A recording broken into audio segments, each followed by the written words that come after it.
रत्न करंडक श्रावकाचार में सम्यक दर्शन के संदर्भ में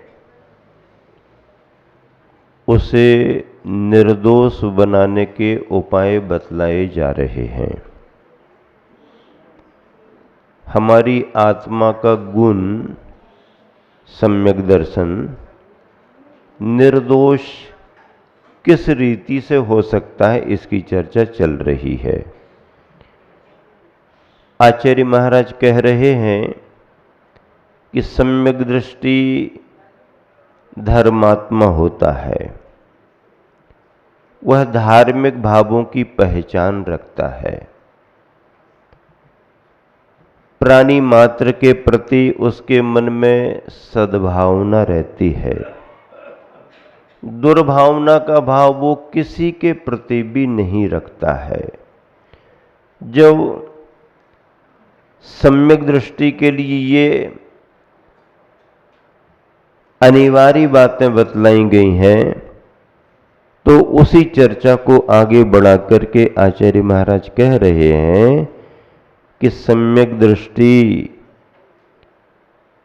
अपनी उपलब्धियों पर गर्व महसूस तो कर लेगा। कोई भी उसके लिए श्रेष्ठता प्राप्त हुई है, उसने अपने पुण्य से पुरुषार्थ से कुछ अर्जित किया है, तो उसमें अपने आप में उसे सुखद अनुभूति होगी, क्योंकि वो ग्रस्त है, संसारी प्राणी है। सुखद अनुभूति होगी। गर्व और गौरव का अनुभव इसलिए भी करेगा कि हमने अपने पिता की कीर्ति में 4 चांद लगा दिए, हमने अपने पिता के व्यापार को इतना बढ़ा दिया, हमने इस तरह से विस्तार कर लिया है, हमारा पुण्य फल रहा है, आदि आदि ऐसा अनुभव अपने आप में तो कर लेगा। लेकिन अपनी उपलब्धियों को लेकर के दूसरों को नीचा दिखाने का भाव नहीं करेगा। फर्क महसूस हो रहा कि नहीं? अपनी उपलब्धियों पर खुशी जाहिर करेगा, अपनी उपलब्धियों पर गर्व और गौरव का अनुभव भी कर सकता है, क्योंकि उसके लिए उपलब्धि हुई है, संसारी प्राणी है। लेकिन हमको उपलब्ध हुआ है, ये उपलब्ध नहीं कर पाया, ये तो ऐसे ही है, तो सामने वाले को नीचा नहीं दिखाएगा और नीचा दिखा करके उसका तिरस्कार नहीं करेगा, अपमान नहीं करेगा। अगर सम्यक दृष्टि है तो वह दूसरों का अनादर नहीं करेगा, दूसरों के लिए अपमानित नहीं करेगा। ये एक विशेष गुण है, उसी की चर्चा आगे बढ़ रही है। 25वें नंबर के श्लोक में आप ध्यान से देखें। ज्ञानम पूजाम कुलम जातिम बलमृद्धिम तपो वपुः अष्टावाश्रित्य मानित्वम् इसमय माहुर्गतस्मयाः। एक साथ मिलकर, ज्ञानम पूजाम कुलम जातिम बलमृद्धिम तपो वपुः अष्टावाश्रित्य मानित्वम् इसमय माहुर्गतस्मयाः। सम्यक दर्शन की शर्तों में ये कहा गया था कि 8 अंगों का पालन करने वाला होता है, 3 प्रकार की मूढ़ताओं से रहित होता है, 8 प्रकार के मदों से रहित होता है। तो 8 प्रकार के मद ये कौन से हैं? उनके नाम। मद यानी अहंकार का भाव, मद यानी अभिमान का भाव, मद यानी दूसरे के तिरस्कार करने के भाव। किन किन बिंदुओं को लेकर के हम दूसरों को अपमानित कर सकते हैं, और अगर अपने को प्राप्त हैं तो अपने में अहंकार का भाव ला सकते हैं। ज्ञानम, ज्ञान को लेकर के। पूजाम, पूजा को लेकर के। कुलम, कुल। जातिम, जाति। बलम, बल। रिद्धिम, रिद्धि। तपः, तप। और बपुः, शरीर। इन अष्टौ, आठ का आश्रित्य, आश्रय लेकर इन आठ के आधार से मानित्वम, गर्वित होने को, अहंकार करने को, गतस्मयाः, स्मयाः अहंकार, गत निकल गया है, बीत गया है, ऐसे गर्व से रहित कौन? गणधरादिक देव स्मयम आहु, गर्विया मद कहते हैं। भावार्थ, ज्ञान, पूजा, कुल, जाति, बल, रिद्धि, तप और देह, देह यानी शरीर, इन आठों का आश्रय लेकर जो गर्व करता है, गणधर आदि बड़े बड़े ज्ञानी मुनिजन उसे, उसकी इस प्रवृत्ति को, उसके इस व्यवहार को मद, अहंकार, गर्व कहते हैं, अभिमान कहते हैं। और ये अभिमान, अहंकार का भाव सम्यक दर्शन के लिए बाधक बन जाता है, सम्यक दर्शन के परिणामों को बाधित करता है, सम्यक दर्शन की निर्मलता को दूषित करता है। तो हम अपने सम्यक दर्शन को निर्मल बनाएं, सम्यक दर्शन को दोषों से बचाएं, तो क्या करना पड़ेगा? पुण्य के योग से प्राप्त भौतिक उपलब्धियों पर, क्या भौतिक उपलब्धियां कहा हमने, नया शब्द आपने सुन लिया, भौतिक उपलब्धियां। भौतिक उपलब्धियों में क्या आ जाएगा? ये सारी चर्चा जो की है ये सब भौतिक उपलब्धियां हैं। किसके योग से मिलती हैं? ये पुण्य के योग से मिलती हैं। ऐसे नहीं मिलती हैं तुमने मांगा और मिल गया, ऐसे थोड़ी मिलता है। अगर किसी को अपने ज्ञान की सामर्थ्य प्राप्त हुई है तो उसका कोई ना कोई पुरुषार्थ, उसका कोई ना कोई पुण्य तो काम कर ही रहा है। मांगने से विद्या थोड़ी आती है। हम इस साल परीक्षा में 100 में से 100 नंबर ले लें तो ऐसा कहने से 100 में से 100 मिलेंगे क्या? अब 100 में से 100 का लक्ष्य बना है तो मेहनत करना पड़ेगी और भाग्य तुम्हारा साथ दे देगा। देखो, कई बच्चे मेहनत भी बहुत कर लेते, लेकिन वहां जाकर के जब लिखने बैठते हैं तो कई चीजें भूल जाते हैं। बाहर आकर के वो मौखिक सब बता देते हैं, घर में बता करके, याद करके, पढ़ करके गए, लेकिन वहां पर विद्यार्थी बहुत तैयारी करता है। इंटरव्यू में जब जाता है और सामने बेंच पर 4 से 8 बैठे एक साथ उसको देखते हैं तो पसीना तो वैसे ही छोड़ देता है वो। और फिर अगर जरा घुमावदार 2-4 प्रश्न और कर दिए तो घबरा जाता है। तैयारी उसकी है लेकिन वहां संभल नहीं पाया। तो ऐसे ही पुण्य के योग से ही ये सब मिलता है, पर पुण्य के योग में संभल जाना बहुत कठिन है।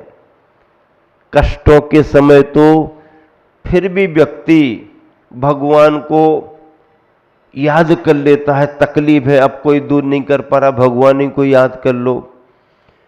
जितना लोगों ने जीवन भर में भगवान को याद नहीं किया होगा, उतना कोरोना के काल में लोगों ने भगवान को याद किया है। हाँ, जितनी धार्मिकता, जितनी भक्ति, जितनी भावना लोगों ने अच्छे समय में नहीं भाई, उतनी कोरोना के समय में बड़े बड़े धार्मिक चेहरे नजर आए जो कभी जिंदगी में भगवान को याद ही नहीं करते थे। वो सब रोज विधान कर रहे, रोज विधान कर रहे, हे भगवान, हे भगवान। अब डॉक्टर ने भी मना कर दे, हे भगवान है। हाँ, मतलब क्या है, परेशानी में व्यक्ति प्रभु परमात्मा को, अपने से बड़ी शक्ति को याद करने लगता है। अच्छे समय में अच्छा व्यक्ति तो याद रखता ही रखता है, क्योंकि उसको अपने अच्छे होने का एहसास है। लेकिन अगर जरा सा फिसल जाए, संभल ना पाए, तो अच्छे समय में लोग जल्दी भूल जाते हैं धर्म के लिए, और फिर बाद में जब उनके लिए झटका लगता है तो फिर वो पश्चाताप करते हैं। इसलिए अगर हमारे पुण्य के योग से कुछ साधन मिले हैं, कुछ शक्तियां मिली हैं, कुछ विशेषताएं मिली हैं जो सामान्य जनों को नहीं है, उन सब से हटकर के कोई अपने लिए कुछ विशेष मिला है, तो उसे पुण्य का उदय और पुण्य के उदय से मिला हुआ साधन मान करके उसका सदुपयोग करो। शक्तियों का सदुपयोग करना ज्ञानी और बुद्धिमान सम्यक दृष्टि का लक्षण है।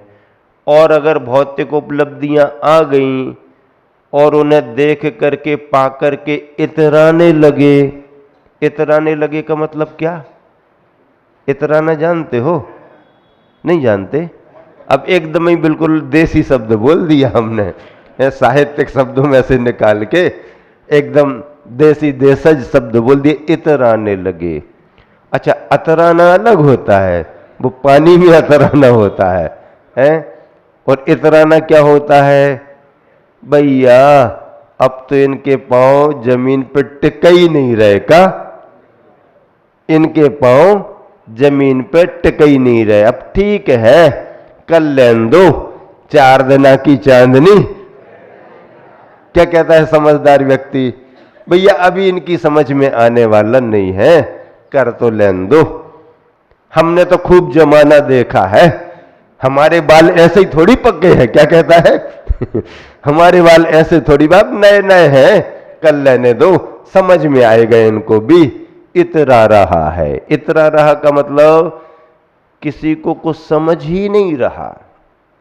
हां, किसी को कुछ समझ ही नहीं रहा, ऐसा व्यवहार, ऐसे भाव इतराना कहलाते हैं। क्या? डिक्शनरी उठा के देखना हिंदी वाली, उसमें अच्छे से अर्थ मिलेगा इतराने का अर्थ क्या होता है। वैसे तो समझ में आ गया ना। तो ऐसे अहंकार के भावों में आकर के दूसरे को कुछ भी नहीं समझना।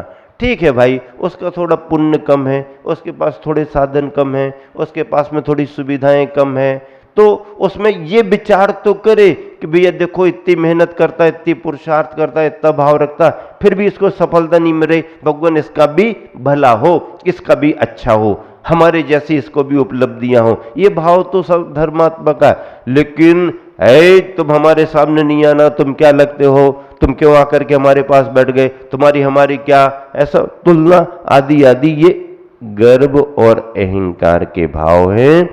इन भावों से सम्यक दृष्टि को बचना चाहिए। इसलिए क्या लिखा? अब ज्ञान कैसे कहते हैं? ज्ञान कैसे कहते हैं? तो देखो, अपने क्षयोपम में ज्ञान, थोड़ा सा अपना क्षयोपम बढ़ गया, 2-4 शास्त्रों का ज्ञान हो गया, ज्यादा का हो गया, भाषा आ गई, अच्छे से तुमने समझ लिया, व्याख्या करना आने लगा। अब आने लगा तो अच्छी बात है, इसका उपयोग करो, दूसरों के लिए लाभ दो। लेकिन उपयोग न करते हुए अहंकार करना, और जिसको ये योग्यता प्राप्त नहीं है तो उसे नीचे दिखाना, ज्ञान का अहंकार है। ज्ञानम पूजाम, जरा पुण्य के उदय से पद प्रतिष्ठाएं मिल गई हैं और मान सम्मान बढ़ गया है, तो फिर उसको लेकर के फिर किसी को कुछ भी नहीं समझना। कुल, पिता के पक्ष को कुल कहते हैं, जाति माता के पक्ष को लेकर के जाति होती है। तुम क्या जानते हो हमारे दादा परदादा ऐसे थे, ये कुल की बात हो गई। तुम नहीं जानते हो हमारे नाना नानी का क्या प्रभाव है, नाना नानी पर पहुंच गया, माता पिता पर पहुंच गया, जाति को लेकर के बल। अरे भैया, हमारे सामने अच्छे अच्छे सूरमा भी पछाड़ खा जाते हैं। देखो ना कितने लोगों को हमने हरा दिया है बल को लेकर के। रिद्धि का मतलब है कि कुछ शक्ति विद्याएं विशेष आ जाएं साधना करने से, और उसमें लोग चमत्कृत और प्रभावित होने लगें, तो उसको लेकर के अहंकार का भाव करना। तब अरे तुम तो एक आसन भी नहीं कर पा रहे, तुम तो कुछ भी नहीं छोड़ पाते हो, हम तो देखो कितना कितना कर लेते हैं। उपवास है, नीरस भोजन है, साधना है, सामयिक है, 3-3 4-4 घंटा बैठे रहते हैं। तुमसे तो जमीन में बैठते ही नहीं बनता, हमको तो देखो एक बार आसन लगा ली ना, क्या समझते हो अपने आप को? ऐसी बातें करना तप को लेकर के, साधना को लेकर के। और देह यानी शरीर स्वस्थ है, बलिष्ठ है, सुंदर है, तो उसको लेकर के तुम्हारा कुछ नहीं ऐसा वैसा। इन आठों का आश्रय लेकर, ये 8 तो प्रतीकात्मक हैं, असंख्यात भाव हो सकते हैं, असंख्यात तरह की उपलब्धियों को लेकर के। तो जितनी तरह की उपलब्धियों को लेकर के गर्भ अहंकार के भाव आएंगे, मद के उतने भेद हो जाएंगे। हाँ, प्रतीकात्मक 8 है। तो इनको गणधर भगवान ने क्या कहा? ये अहंकार है और इससे सम्यक दर्शन में बाधा आती है। सम्यक दृष्टि इन दैहिक और भौतिक उपलब्धियों को पुण्य का योग मानता है, और ये भी जानता है कि पुण्य का योग है तो हमेशा एक सा थोड़ी बना रहेगा, हमेशा एक सा बना रहता क्या? नहीं नहीं, बड़े बड़े सिंहासन, बड़े बड़े तख्त और ताज भी धूल में मिलते हुए देखे गए हैं। बड़े बड़े कोठी बंगले महल भी खंडहर में बदलते हुए इतिहास ने देखा है, अभी भी देख रहे हैं। और घूरा जानते? एक शब्द और आ गया।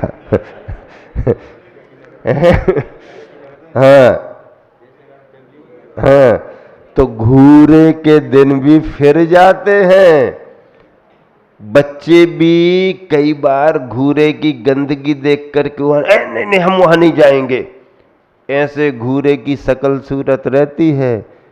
जहां छोटे बच्चे भी नहीं जाते, लेकिन कभी कभी देखते हैं तो घूरे के दिन भी फिर जाते हैं, और वहां अच्छी अच्छी चीजें बन जाती हैं। इसलिए इन सब बातों को समझो। दोहा पढ़ो चलो। ज्ञान रिद्धि बल जाति कुल, पूजा तन तप गर, जो करते वह मद रहा, कहते मद जित सर। 25वां पद निकालें पीछे से। हाँ, गुरुवराचार्य ने जो लिखा हुआ है उस पद को पढ़ते हैं। 25वां पद है। ज्ञानवान हो रिद्धिमान हो, उच्च जाति कुलवान तथा, पूज्य प्रतिष्ठित रूपवान हो, तपधारी बलवान तथा, मन में आबिर्मान मान हो, इन आठों के आश्रय ले, वही रहा मद निर्मद कहते जिनवर जिनका आश्रय ले। आविर्मान शब्द आया यानी उत्पन्न, उद्भव, मान का। इस तरह से निर्मद मुनिजन जिनवर भगवान इन आठों को लेकर के किए गए भावों को, अहंकार को मद कहते हैं। अब देखिए अगला श्लोक है। हाँ, तिलक जी पूछ रहे हैं कि गणधर आदि किससे लिया? गतस्मया, गर्व से रहित। गर्व से रहित कौन? ज्ञानी, गुरु, बड़े जन, मुनिजन, उनमें गणधर आदि सबसे बड़े। ऐसा अगला श्लोक 26वें नंबर का है। इसमयेन योन्यांतेति धर्मस्थान गर्विताशयः सोत्तेति धर्ममात्मीयम्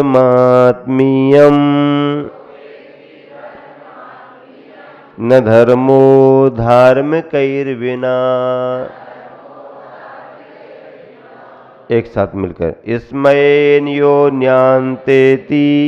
धर्मस्थान गर्विताशयः सोत्तेति धर्ममात्मीयम् न धर्मो धार्मिकैर्विना। कितनी अच्छी बात कही।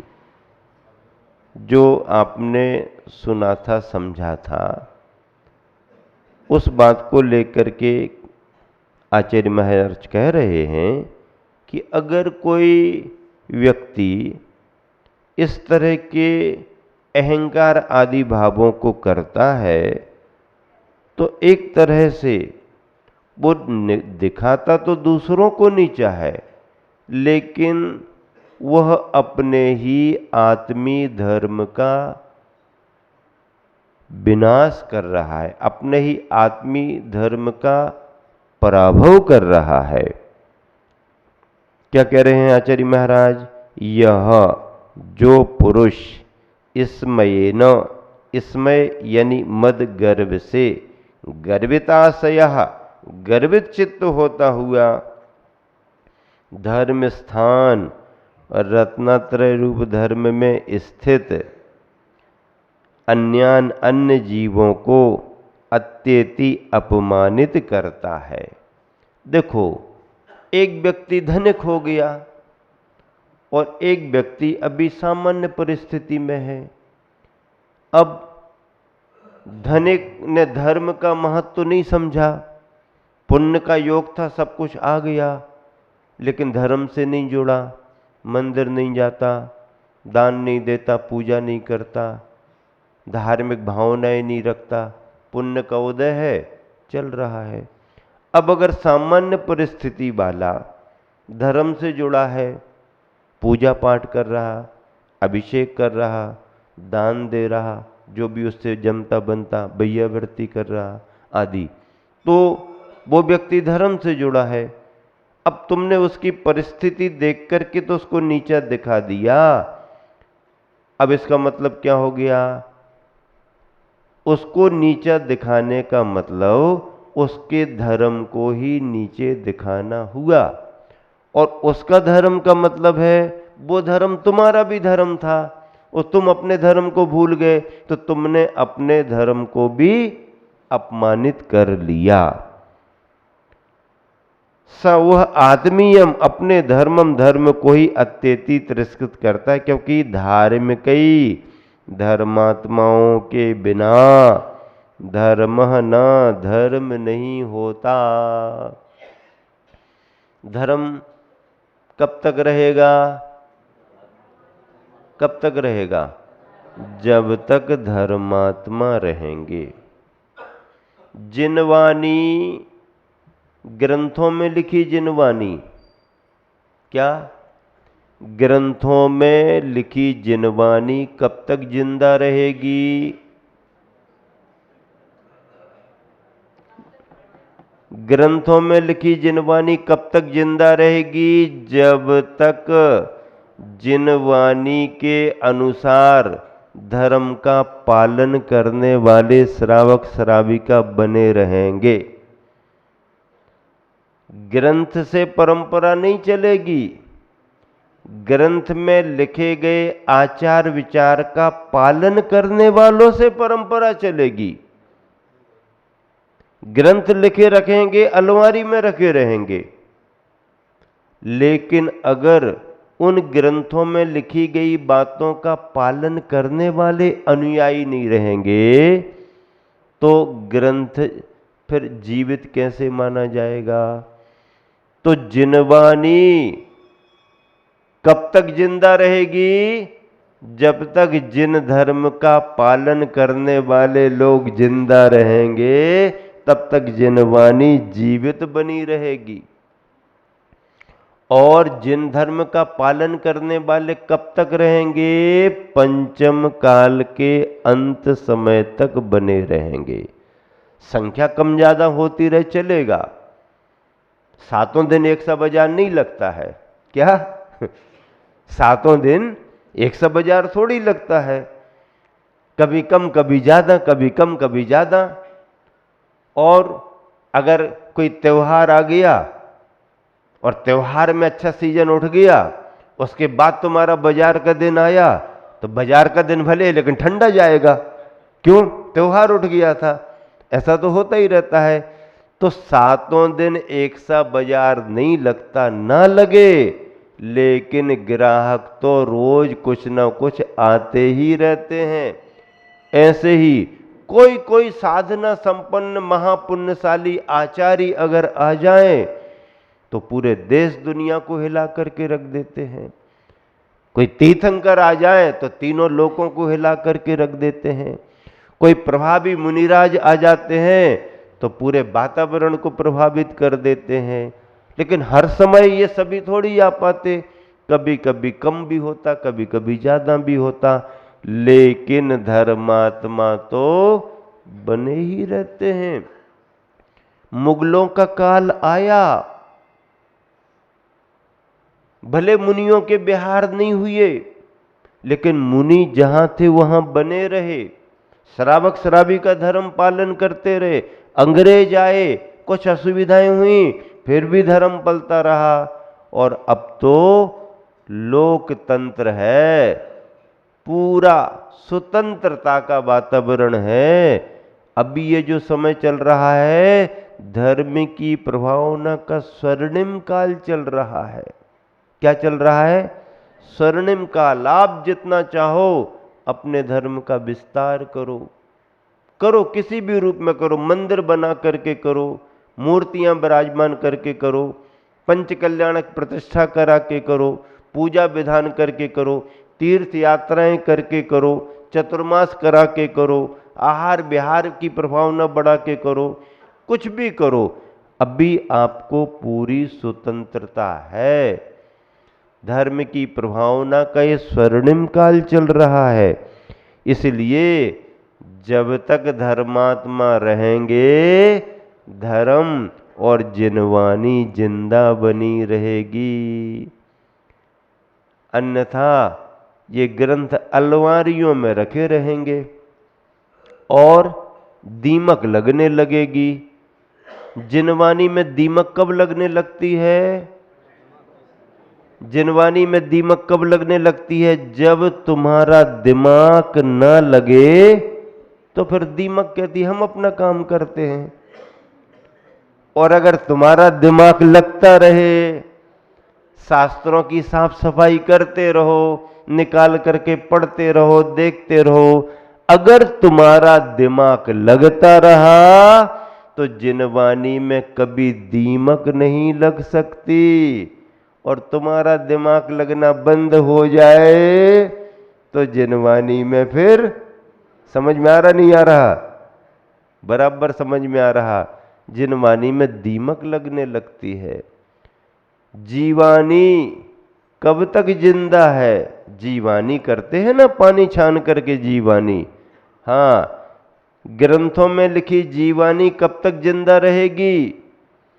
जब तक इस धरती पर पानी छानने वाले बने रहेंगे, तब तक ग्रंथों में लिखी जीवानी जिंदा बनी रहेगी।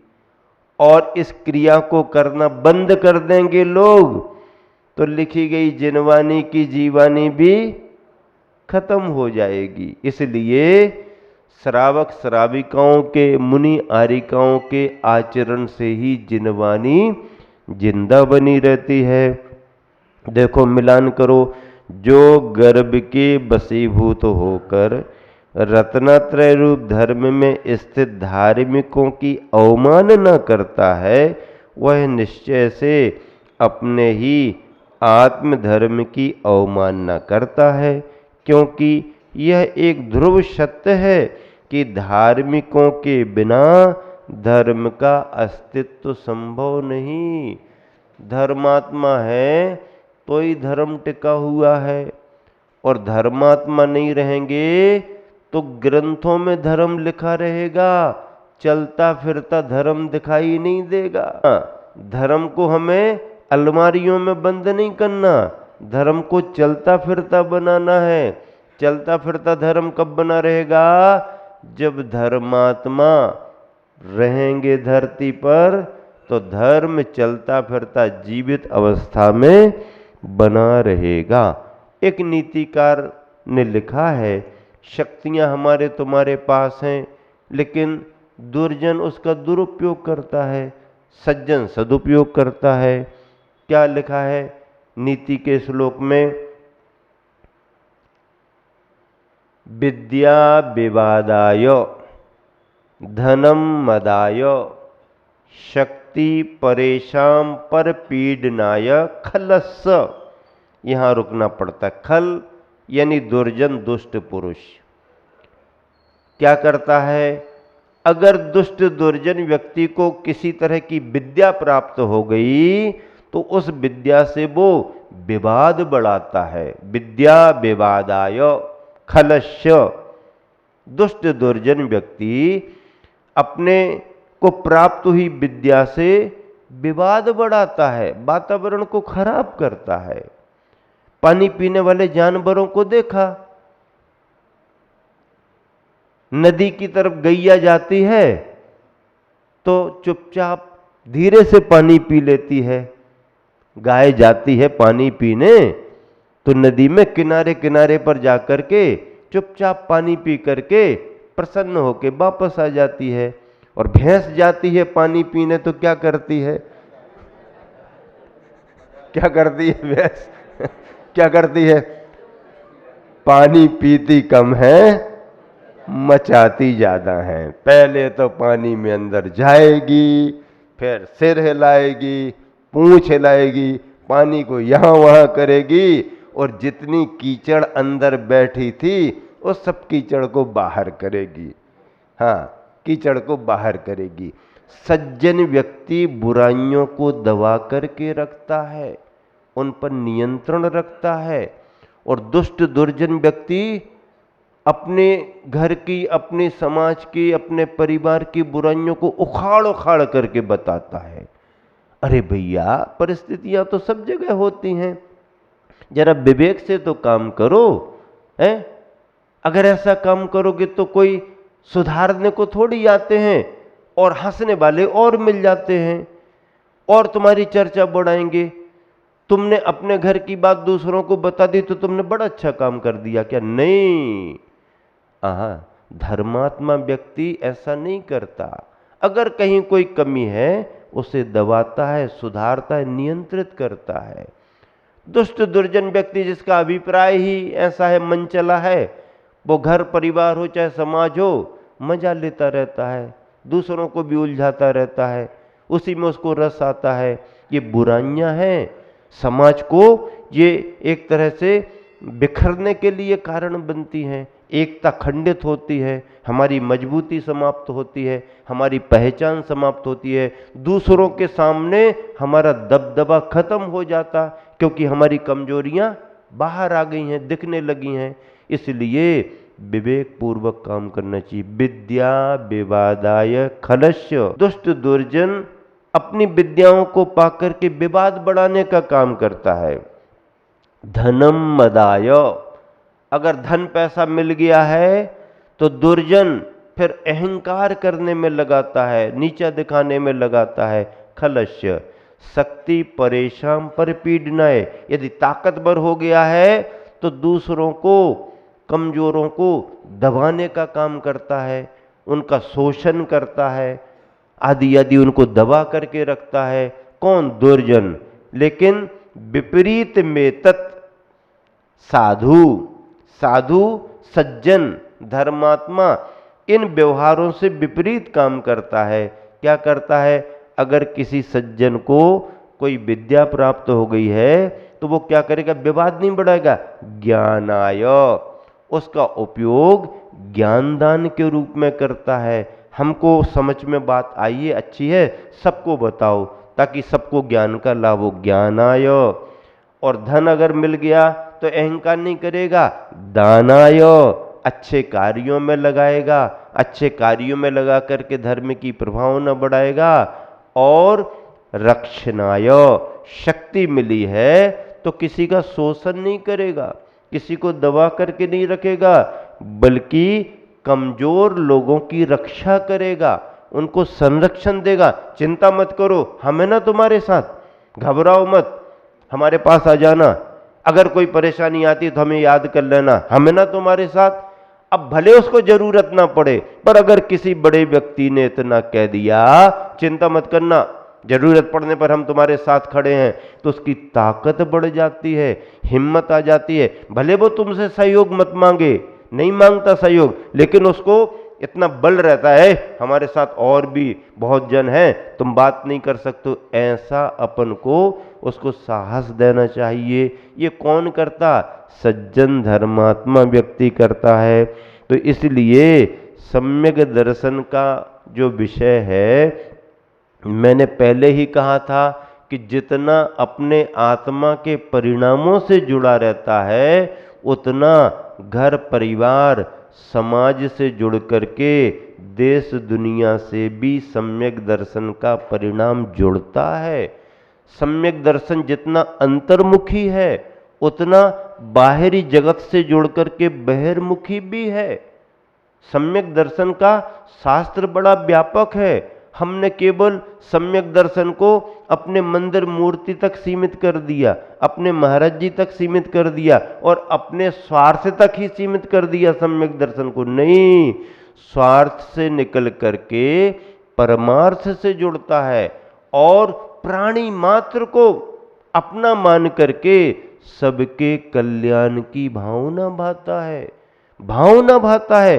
कल्याण उसके भाग्य से होगा, होगा नहीं होगा, लेकिन सबके कल्याण की भावना भाता है। चलिएगा दोहा पढ़े।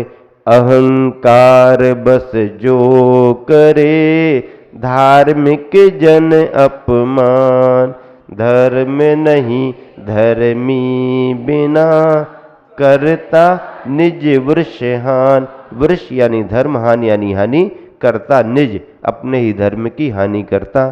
गुरुवर आचार्य के द्वारा लिखा हुआ पद्यानुवाद भी एक साथ मिलकर के अपन सभी जन पढ़ेंगे।